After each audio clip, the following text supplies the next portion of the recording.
ఏ హామీని కూడా పరిపూర్ణంగా నిర్వర్తించలేకపోయారు, అమలు చేయలేకపోయారు. ముఖ్యంగా సూపర్ 6లో 50% కనీసం ప్రారంభం కూడా చేయలేదు. రిమైనింగ్ ప్రారంభం చేసినట్టుగా నటిస్తూ వచ్చారు. మొదటి సంవత్సరం అయితే 0, ఏమీ చేయలేదు. ఈ విధంగా ప్రజలని మోసం చేసేటటువంటి కార్యక్రమాలు చాలా పెద్ద ఎత్తున చేశారు. మొన్న సూపర్ 6 సూపర్ సక్సెస్ అయిందని చెప్పేసి అనంతపూర్లో ఒక పెద్ద బహిరంగ సభ నిర్వహించారు. ఆ బహిరంగ సభకు పెద్ద ఎత్తున జనాన్ని సమీకరించే కార్యక్రమం చేశారు. ఒక విధంగా చెప్పాలంటే తోలే కార్యక్రమం చేశారు. తోలారు కానీ సభ ప్రారంభమయ్యే సమయానికే వెలవెలబోయేటటువంటి పరిస్థితులు ఏర్పడ్డాయి. మొత్తానికి రాష్ట్రంలో ఉన్నటువంటి ప్రజానీకం అందరూ కూడా చంద్రబాబు నాయుడు గారి ప్రభుత్వాన్ని అనవసరంగా ఎన్నుకున్నాము, ఇచ్చినటువంటి వాగ్దానాలను నెరవేర్చడంలో ఈ ప్రభుత్వం విఫలమైపోయిందని బాహాటంగానే చెప్పుకుంటున్నటువంటి సందర్భం ఒకవైపున. మరొక వైపున రాష్ట్రంలో విషజ్వరాలు, ఆరోగ్య పరిస్థితులు సరిగా లేకపోవటం, శానిటేషన్ సరిగా లేకపోవటం, విపరీతమైన విషజ్వరాలు వ్యాపించి ప్రజలు గందరగోళం పడుతున్నారు. కొన్ని చోట్ల మరణాలు అయితే జరుగుతూ ఉన్నాయి. ముఖ్యంగా తురకపాలెంలో అంతుపట్టని వ్యాధుల్లాగా వచ్చేసి ఒక 100 రోజుల్లో 30-40 మంది ప్రాణాలు కోల్పోయినటువంటి పరిస్థితి కనిపిస్తూ ఉన్నది. దానితో పాటు అనేక రకాలుగా రాష్ట్రంలో పరిపాలన విఫలమైపోయినటువంటి సందర్భాన్ని పురస్కరించుకొని చంద్రబాబు నాయుడు గారు రకరకాల డ్రామాలు ఆడేటటువంటి పరిస్థితి చేస్తున్నారు. ముఖ్యంగా ఏంటంటే ఈ ప్రభుత్వానికి వ్యతిరేకంగా డిసెంట్గా ఎవరు మాట్లాడినా సహించే పరిస్థితిలో లేరు. సోషల్ మీడియాలో ఎవరైనా యాక్టివ్గా ఉంటే మాట్లాడితే వారి మీద కేసులు పెట్టి వారిని తీసుకెళ్లి జైల్లో పెట్టి వేధించినటువంటి సందర్భాలు కోకొల్లలుగా మనం చూస్తున్నాం.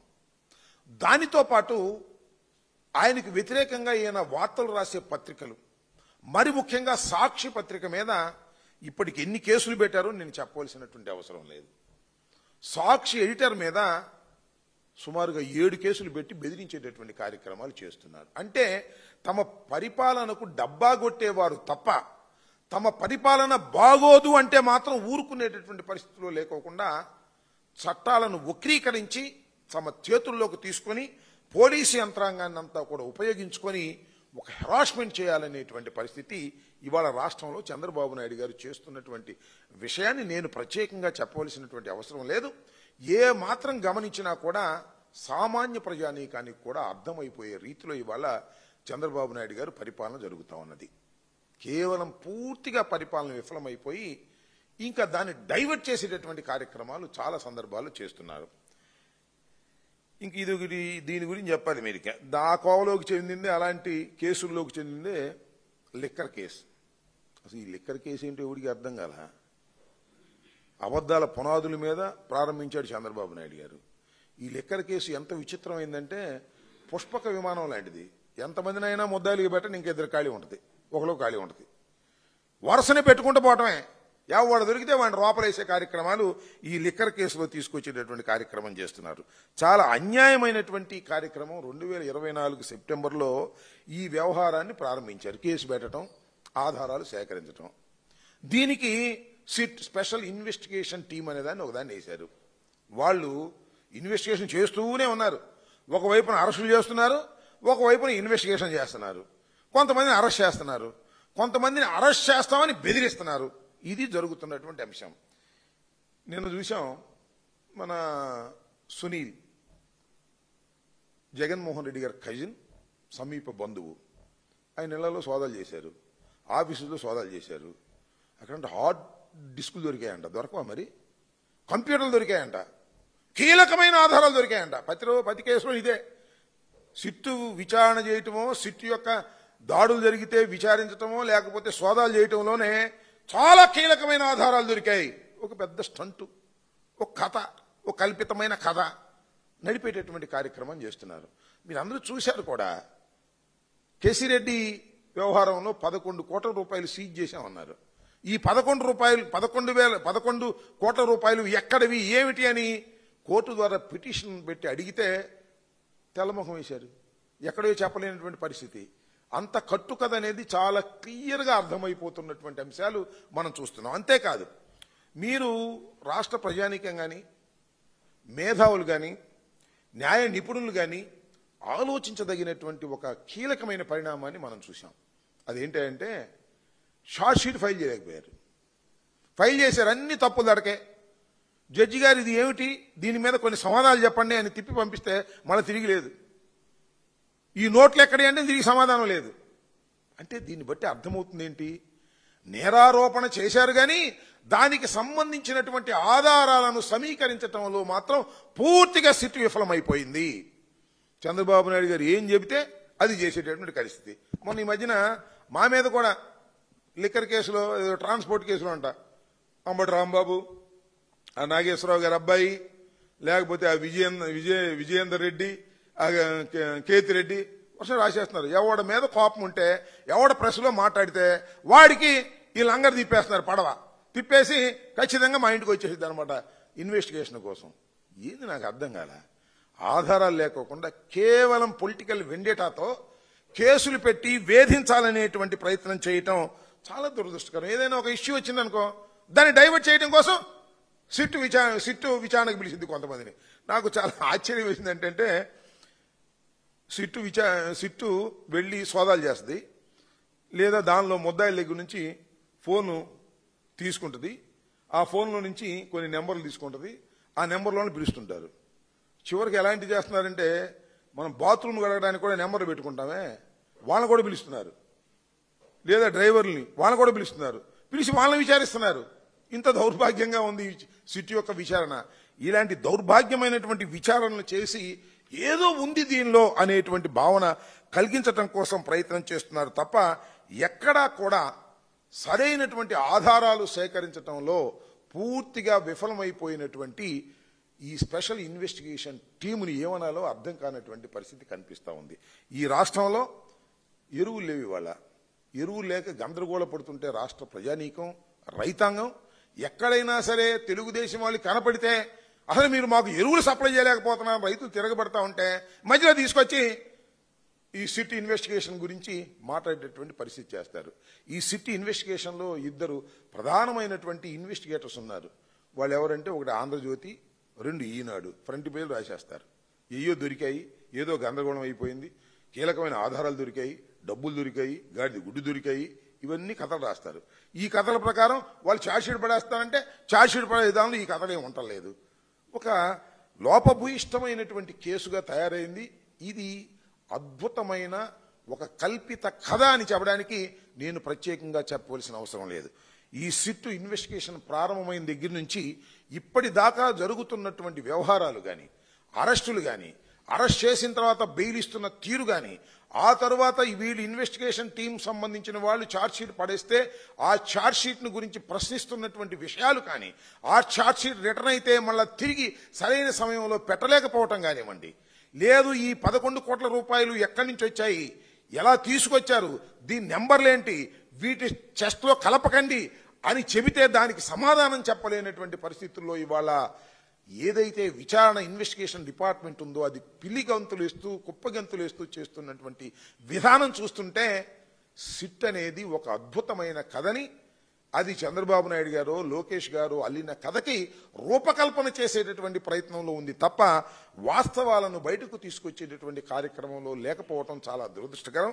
దీన్ని చూపించి బెదిరించి ఏదో ఒక విధంగా వైఎస్ఆర్ కాంగ్రెస్ పార్టీని, జగన్మోహన్ రెడ్డి గారిని, పత్రికల్ని లేదా మరొకరిని బెదిరించి నొక్కేయాలనేటువంటి తాపత్రయంతో ఇవాళ చంద్రబాబు నాయుడు గారి ప్రభుత్వం పనిచేయటం చాలా దురదృష్టకరమని కూడా ఈ సందర్భంగా చెబుతూ ఉన్నా. ఈ మొట్టమొదటి ఈ లిక్కర్ కేసు సంబంధించి 50,000 కోట్ల రూపాయలు దీనిలో స్కామ్ జరిగింది అని చెప్పారు. ఈ ఎల్లో పత్రికలు రాశాయి. కొందరం పోయిన తర్వాత తూచి 30,000 అని చెప్పారు.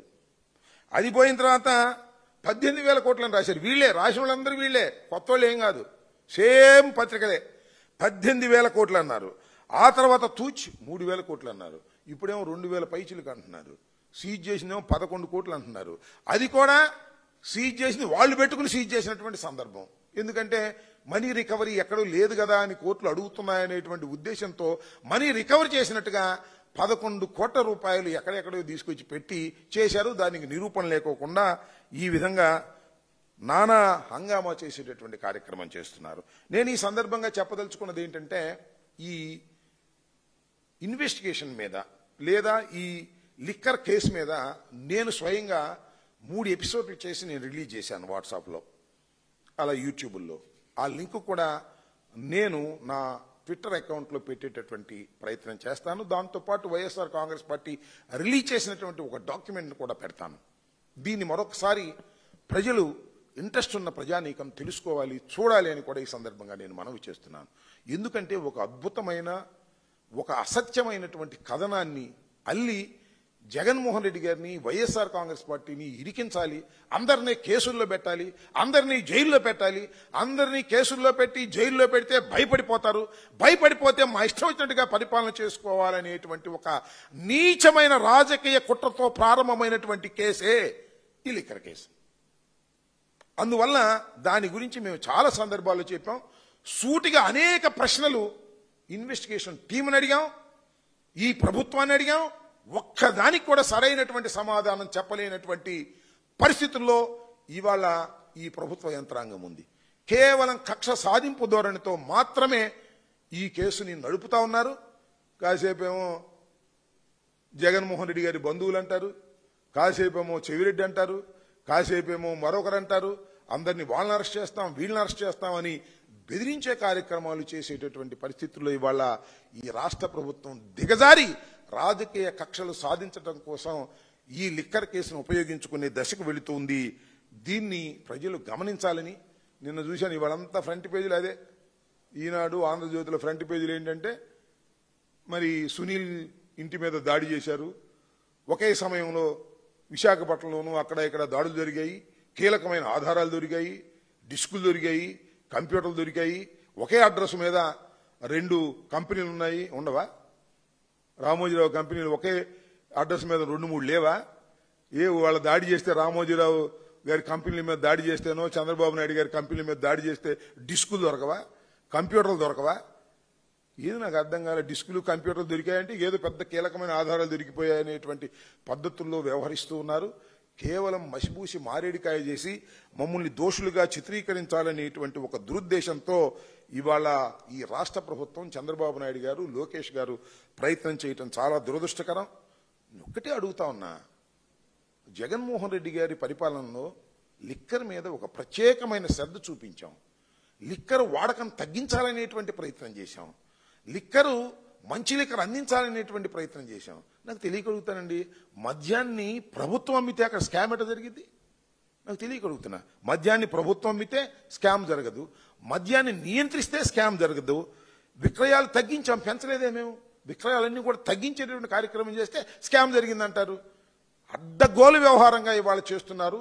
అదేమంటే లిక్కర్ వ్యవహారంలో కొంత ప్రజల్లో వ్యతిరేకత వచ్చిందనేటువంటి భావన తీసుకొచ్చేటువంటి కార్యక్రమం చేస్తున్నారు. ఇది చాలా దురదృష్టకరమైనటువంటి పరిణామం. వైఎస్ఆర్ కాంగ్రెస్ పార్టీ అధికారంలో ఉన్నప్పుడు లిక్కర్ని కంట్రోల్ చేయాలని, తక్కువ లిక్కర్ని వాడే విధంగా ప్రజలకు చెప్పాలనేటువంటి సదుద్దేశంతో పనిచేసినటువంటి ప్రభుత్వాన్ని ఇవాళ లిక్కర్ స్కామ్ వల్ల ఈ ప్రభుత్వం అనేక వేల కోట్లు దోచుకుందనేటువంటి పరిస్థితిని తీసుకొస్తున్నారు. ఇవాళ నిజంగా జరుగుతూ ఉంది లిక్కర్ స్కామ్ అని కూడా మనం చేస్తున్నాం. ఇవాళ ప్రైవేటీకరణ చేసి వందల వేల కోట్ల రూపాయలు దండుకునేటటువంటి కార్యక్రమం ఇవాళ నారా చంద్రబాబు నాయుడు గారు చేస్తున్నారు. మీ అందరికీ గుర్తుండే ఉంటుంది, చంద్రబాబు నాయుడు గారు గత ప్రభుత్వంలో కూడా జరిగినటువంటి అనేక స్కామ్స్ మీద లిక్కర్ కేసు కూడా చంద్రబాబు నాయుడు గారి మీద ఉంది. ఇవాళ చంద్రబాబు నాయుడు గారు బయట తిరుగుతున్నాడంటే 7 కేసుల్లో చంద్రబాబు నాయుడు గారు బెయిల్ తీసుకుని తిరుగుతూ ఉన్నాడు. వాటన్నిటిని తిమ్మిడి బొమ్మని చేయాలనే ప్రయత్నం చేస్తున్నాడు. ఇవాళ ఇన్వెస్టిగేషన్ టీమ్స్ అనేది గందరగోళం చేయాలని చూస్తున్నాడు. ప్రభుత్వం వారి చేతిలోకి వచ్చింది కాబట్టి వారు మీద ఉన్నటువంటి కేసుల్ని ఇవాళ మాఫీ చేసుకోవాలనేటువంటి ఒక నీచమైన కుట్ర చేస్తున్నాడు. ఈ కుట్రలన్నింటినీ కూడా న్యాయస్థానాల్లో ఎదుర్కొంటాం. ఈ లిక్కర్ కేసు వ్యవహారంలో కూడా న్యాయస్థానాల్లో మేము చంద్రబాబు నాయుడు గారిని, ఈ ప్రభుత్వం చేస్తున్నటువంటి అన్యాయాలని ఎండగట్టేటటువంటి కార్యక్రమం చేస్తాం. మొన్న మీరు చూశారు, 3 ప్రధానమైన నిందితులకు బెయిల్ వచ్చేసింది. బెయిల్ వచ్చిన తర్వాత మళ్ళా కంగారు పడి అనేక గందరగోళాలు చేశారు. బెయిల్లో రిలీజ్ కాకుండా ఆపేటటువంటి ప్రయత్నం చేశారు. హైకోర్టుకి వెళ్ళి బెయిల్ రద్దు చేయాలనేటువంటి కార్యక్రమం చేశారు. మీ అందరికీ మనవి చేస్తున్నా, ఎవరైనా ఒక ముద్దాయిని ఒక కేసులో అరెస్ట్ చేస్తే వితిన్ 90 days లోపల వ్యాలిడ్ ఛార్జ్ షీట్ పడేయకపోతే ఆ ముద్దాయికి బెయిల్ మీద రిలీజ్ అయ్యేటటువంటి హక్కు ఉన్నది. అది రాజ్యాంగం కల్పించినటువంటి ప్రాథమిక హక్కు లాంటిది అనేది కూడా ఈ సందర్భంగానే మనవి చేస్తున్నా. ఇదే విషయంలో ధనంజయ రెడ్డి గారి విషయంలో కానీ, కృష్ణమోహన్ రెడ్డి గారి విషయంలో కానీ, లేదు బాలాజీ గారి విషయంలో కానీ వారు అరెస్ట్ అయిన తర్వాత 90 రోజులు నిండినా కూడా వ్యాలిడ్ ఛార్జ్ షీట్ ఫైల్ చేయటంలో సిట్ విఫలమైంది. కాబట్టి లోయర్ కోర్టు వారికి బెయిల్ మీద రిలీజ్ చేసింది. అది ముద్దాయిలకు ఇచ్చినటువంటి రాజ్యాంగ హక్కుని కోర్టు వారు అమలు చేస్తే దానికి నిప్పులు దొక్కిన కోతిలాగా గందరగోళం చేసి వాళ్ళ హైకోర్టులో వెళ్ళి వాళ్ళ ఫైల్ చేశారు. We will see in the high court. తప్పులేదు, చేయండి. హైకోర్టులో కూడా మా వాదనలు వినిపిస్తాం. దానికి తగ్గట్టుగా కూడా దానికి తీర్పులు వచ్చే విధంగా మా ప్రయత్నాలు మేము చేస్తాం తప్ప మీరు రాజ్యాంగాన్ని చట్టాన్ని ఉల్లంఘించి ఏదో ఒక విధంగా జగన్మోహన్ రెడ్డి గారి పార్టీని, వైఎస్ఆర్ కాంగ్రెస్ పార్టీని అణచాలని మీరు చేసే ప్రయత్నాన్ని మేము విఫలం చేసేటటువంటి కార్యక్రమంలో ఉంటాం. రాను రాను ప్రజల్లో మీరు చేస్తున్నటువంటి ఈ అపవిత్రమైనటువంటి కార్యక్రమాలు ప్రజలు గమనిస్తూ ఉన్నారు. దానికి తగ్గట్టుగానే ప్రజలు కూడా నిర్ణయాలు చేస్తారని సందర్భంగా చెప్పదలుచుకున్నాను.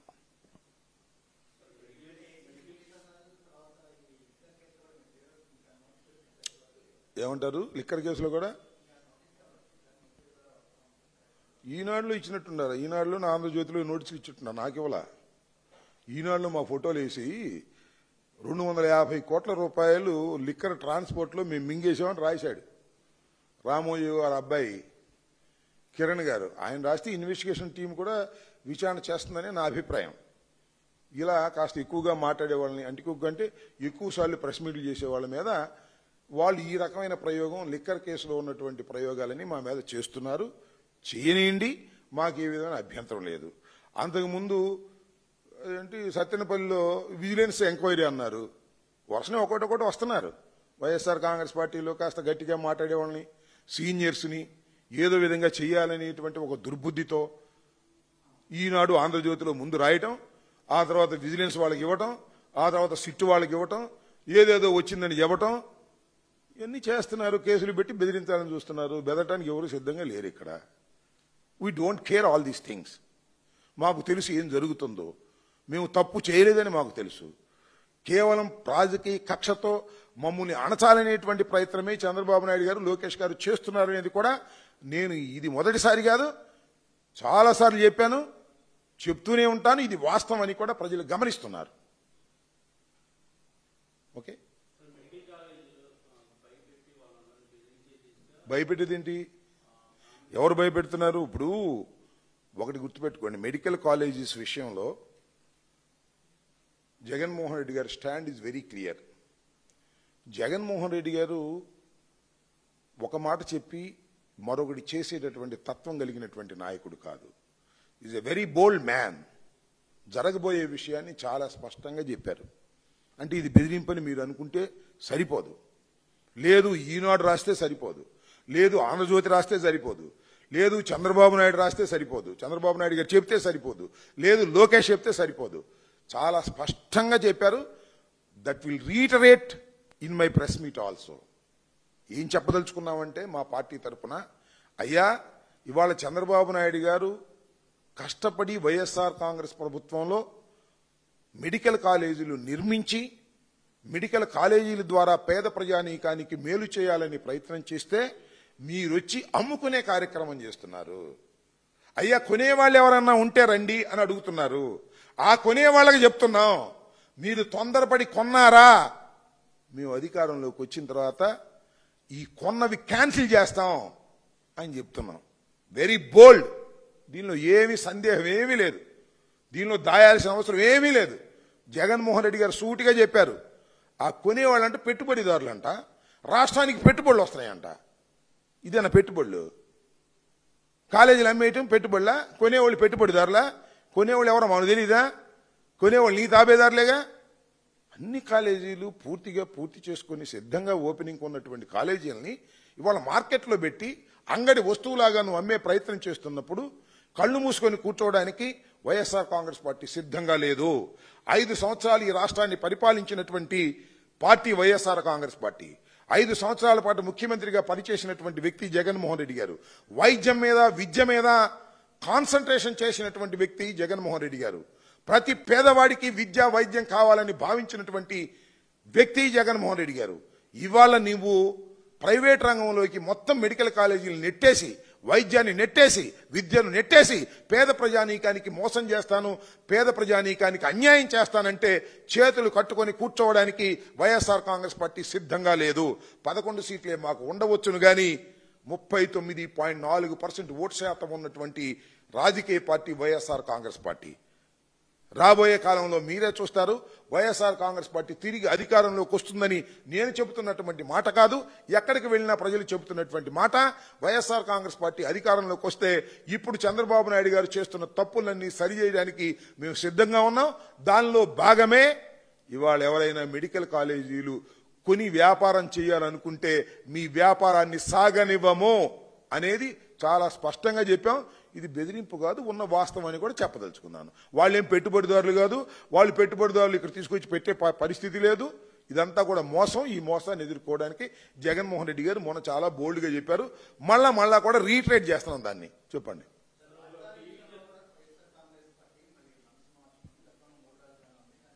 మొన్న know that is not correct. ఇప్పుడు చంద్రబాబు నాయుడు గారు రాజధాని అమరావతి అని చెప్పాడు. మేము రాజధాని అమరావతి కాదని ఎప్పుడు చెప్పలా, 3 రాజధానులు అని చెప్పాము. చంద్రబాబు నాయుడు గారు 1,00,000 కోట్లు ఖర్చు పెట్టడానికి సిద్ధంగా ఉన్నాడు, అంతే కదా. ఇవాళ 1,00,000 crores he spending in Amaravati. Jaganmohan Reddy గారు కూడా మొన్న చెప్పాడు, ఎందుకయ్యా ఇన్ని 1,00,000 కోట్ల రూపాయలు ఖర్చు పెడతారు ఒక రాష్ట్ర రాజధాని కోసం. ఈ గుంటూరు విజయవాడ మధ్యలో ఒక 500 ఎకరం తీసుకుంటే అయిపోతుంది కదా అని కదా చెప్పింది. ఆయనకి ఇచ్చినటువంటి అడ్వైజ్ ఇంత కావాలా, 1,00,000 కోట్లు, దానిలో 52,000 కోట్ల రూపాయలు అప్పు. మెడికల్ కాలేజీలేమో 500 కోట్ల రూపాయలతో పూర్తయ్యేటటువంటి మెడికల్ కాలేజీలేమో అమ్మేసుకుంటారు. అవసరం లేనటువంటి రాజధాని కోసం 1,00,000 ఎకరాలు సేకరిస్తారు. అవసరం లేని రాజధాని కోసమేమో 1,00,000 కోట్లు కుమ్మరిస్తారు. ఏంటంటే నాకు అర్థం కాలేదు. నేను ఇప్పుడు చెప్తున్నా రాజధాని నిర్మాణం ఏంటంటే నాకు అర్థం కాలేదు. You select the capital. Guntur select చేసుకుంటావా, నెల్లూరు సెలెక్ట్ చేసుకుంటావా, లేక అనంతపూర్ సెలెక్ట్ చేసుకుంటావా, వైజాగ్ సెలెక్ట్ చేసుకుంటావా, విజయవాడ సెలెక్ట్ చేసుకుంటావా, అంతే. రాజధాని నిర్మాణం ఏంటి నాకు అర్థం కాలేదు. రాజధాని సృష్టిస్తారా నాకు అర్థం కాలేదు. హైదరాబాద్ ఏమన్నా సృష్టించారా రాజధానిని? రాష్ట్రం విడిపోయినప్పుడు లేదా కలిసినప్పుడు, సంయుక్తంగా కలిసినప్పుడు కర్నూలు నుంచి రాజధానిని హైదరాబాద్కు షిఫ్ట్ చేశారు. హైదరాబాద్ ఏమన్నా నిర్మించారేంటి అక్కడ నాకు అర్థం కాలేదు. హైదరాబాద్ ఏమో నిర్మించలేదుగా. హైదరాబాద్ డెవలప్ అయిపోయింది, దట్స్ ఆల్. నువ్వు కూడా గుంటూరు విజయవాడ మధ్యలో నువ్వు రాజధాని పెడితే ఎవడు కదన్నాడు? దానికి 52,000 కోట్లు అప్ప, మళ్ళా 1,00,000 ఎకరాలు మళ్ళా సేకరణ, మళ్ళా అప్పు కావాలా? అన్ని తీసుకొచ్చి ఎవరినెత్తిన పెడతావు నాకు అర్థం కాలేదు. ఆఫ్టర్ ఆల్ రాజధాని అంటే ఏంటి? ఆఫ్టర్ ఆల్ ఒక శాసనసభ, ఒక హైకోర్టు, ఒక సెక్రటేరియట్ అయిపోయా. ఆ చుట్టూలో డెవలప్మెంట్ జరిగిపోద్ది. ఏం సృష్టించారు చెప్పండి నాకు? హైదరాబాద్లో, బెంగళూరులో ఏం సృష్టించారు, మెడ్రాస్లో ఏం సృష్టించారు? ఇది పెద్ద మొగోడ వచ్చి సృష్టించడానికి నాకు అర్థం కాల. ఆకాశం నుంచి తీస్తాడు ఒక రాజధానిని. అమరావతి అంటే ఎక్కడ అమరావతి రాజధాని? ఎప్పటికైద్ది? తీసుకొచ్చి పెద్ద గుంటలో పెట్టాడు. నీళ్లు దోడాల్సి వస్తుంది రోజును. వర్షం పడితే నీళ్ళు వెళ్ళవు. దానికి మళ్ళీ పెద్ద స్కీము, దానికి కొండవీటి వాగు నుంచి లిఫ్టు, దానికి చెరువులు. ఏంది? ఏమవుతుంది రాష్ట్రం నాకు అర్థం కాలేదు. రాష్ట్రం ఇప్పటికే రాష్ట్రంలో వనరులు లేక ఇబ్బంది పడతా ఉంటే ఇంకా నువ్వేదో సంపద సృష్టిస్తానని చెప్పేసి అప్పుడు సృష్టించేటువంటి కార్యక్రమం చేస్తున్నాడు. రాష్ట్రానికి పచ్చి ద్రోహం చేస్తున్నటువంటి వ్యక్తి నారా చంద్రబాబు నాయుడు గారని మరొకసారి ఘంటాపథంగా చెప్పదలుచుకున్నాం.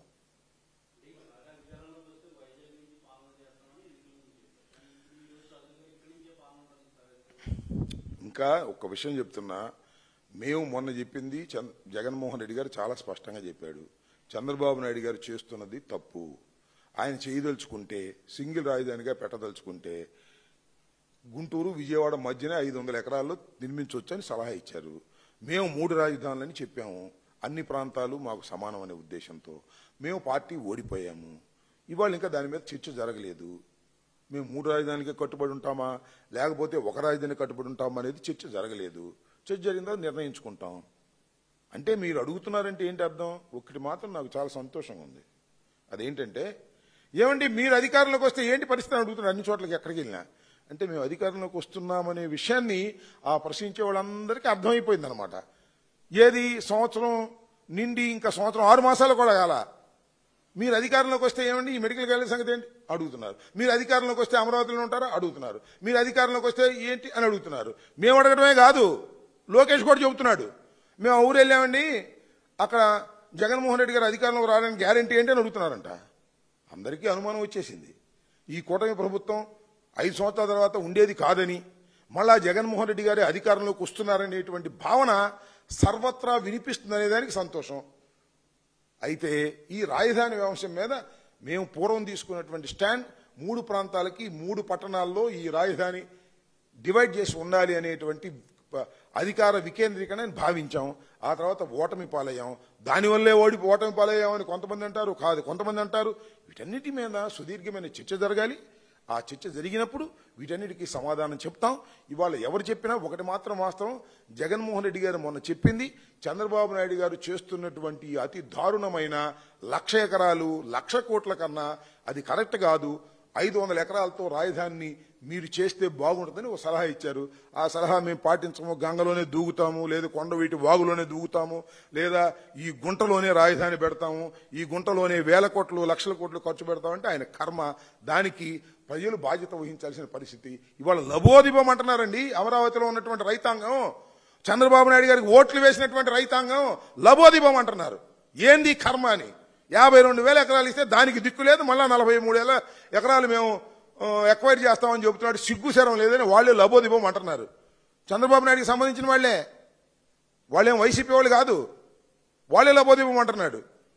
వాళ్ళు ఏడుపులు కొట్టుకుపోతాడు చంద్రబాబు నాయుడు, గుర్తుపెట్టుకోమని మనం చేస్తున్నా. మొన్న ఏందండి రాజధాని మునిగిందంటే అక్కడ రాజధాని మునిగిందంటే మేము ఒప్పుకుంటాం అన్నారు. ఎందుకు పాల్గొట్టారే? కొత్తగా వేశారుగా ఒక హైవేని. చూశారుగా మీరు హైవే కొత్తది, ఇక్కడ నుంచి నూజివీడు మన ఇబ్రహీంపట్నం దగ్గరికి వెళ్ళి అక్కడ నుంచి ఎయిర్పోర్ట్ దాకా వెళ్ళిద్ది. దాన్ని అడ్డుగోలు పగలగొట్టేశారు. దీనిలో నీళ్ళు వెళ్ళకపోతే లిఫ్ట్ ఉందో ఒక పక్కన, ఆ లిఫ్ట్లోంచి తోడిన నీళ్ళు వెళ్తలా. చివరికి హైవేని కొత్తగా వేసినటువంటి హైవేని పగలగొట్టి నీళ్లు పంపాల్సి వచ్చినటువంటి పరిస్థితులు ఉందంటే అమరావతి ఎంత లోతట్టు ప్రాంతమో నేను ప్రత్యేకంగా చెప్పాల్సిన అవసరం లేదు. చంద్రబాబు నాయుడు గారు చేసిన అతిపెద్ద తప్పిదం ఇది అని రాష్ట్ర ప్రజానీకం అనుకుంటున్నారు. అమరావతి పూర్తయ్యేది కాదు. ఈ 3.5 సంవత్సరాలు కాదు, 30 సంవత్సరాలైనా అమరావతి పూర్తి కాదు. అంత పెద్ద ప్రాజెక్ట్ పెట్టాడు చంద్రబాబు నాయుడు గారు. అది ఒక ఆదాయపు సోర్స్గా క్రియేట్ చేసుకున్నాడు. అప్పుడెప్పుడు మోడీ గారు అన్నాడే పోలవరం ఇది ఏటీఎం అని, ఇది ఒక ఏటీఎం, అమరావతి ఒక ఏటీఎం. 52,000 కోట్లు అప్పులు తీసుకొచ్చాడు, టెండర్ పిలిచాడు, దానిలో మొబిలైజేషన్ అడ్వాన్స్ ఇస్తాడు, దానిలో 8% వెనక్కి తీసుకుంటాడు, మళ్ళీ కొంత పర్సెంటేజ్ తీసుకుంటాడు. ఆయన వాళ్ళ అబ్బాయి సూట్ కేసు సర్దుకుంటారు, హైదరాబాద్ తీసుకుపోతారు. ఇదే పని. ఓకే, ఏంటండి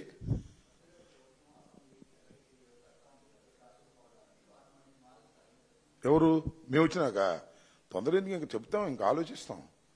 ఇప్పుడు మా పూర్వపు విధానం 3 రాజధానులు, దాని నుంచి ఇంకా పూర్తి చర్చ జరగాలి. చర్చ జరిగిన తర్వాత మా నిర్ణయాలు ప్రకటిస్తాం. ఇంకా 3.5 సంవత్సరాలు ఉందనుకుంటున్నాం మేము, లేదా మేము అధికారంలో రావడం ఇంకా 3 సంవత్సరాలు ఉందని మేము అనుకుంటున్నాం. వాళ్ళే తొందరపడిపోతున్నారు కొంతమంది. ఏమంటే తొందరగా చెప్పండి అని. ఇంకా 3.5 సంవత్సరాలు ఉంది కాబట్టి దాని మీద కూలంకషంగా ఆలోచించి చర్చించుకుని పార్టీ పరంగా చర్చించుకున్న తర్వాత మా నిర్ణయాలు పూర్వం నిర్ణయాలు ఏమన్నా తప్పులో రైట్లో ఉన్నాయో చర్చించుకున్న తర్వాత దెన్ వి విల్ అనౌన్స్. ఇప్పుడెప్పుడే తొందరపడాల్సిన అవసరం. ఇప్పుడు మేము తొందరపడుతున్నా రైతులకు ఎరువులు తొందరగా ఇవ్వమని తొందరపడుతున్నాం. అది ఇవ్వలేమని వాళ్ళు లబోదివ్వమంటున్నారు. అదేవిధంగా ఈ రాజధాని సంగతి ఏంటో తేల్చమని తొందరపడుతున్నాం. ముందు ఆయన చేయాల్సిన ఆయన చేయనియండి. మా నిర్ణయాలను తప్పనిసరిగా మేము ప్రకటిస్తాం. ఒకటి మాత్రం వాస్తవం, మేము అధికారంలోకి వస్తే ఏం చేయాలనే విషయాలను ఇంత ఎర్లీగా కన్నా తర్వాత మేము ప్రకటించడం జరుగుతుంది. ఏమిచ్చారు? ఎవరు మాట్లాడుతుంది ఇక్కడ? ఏం క్లారిటీగా చెప్పారు?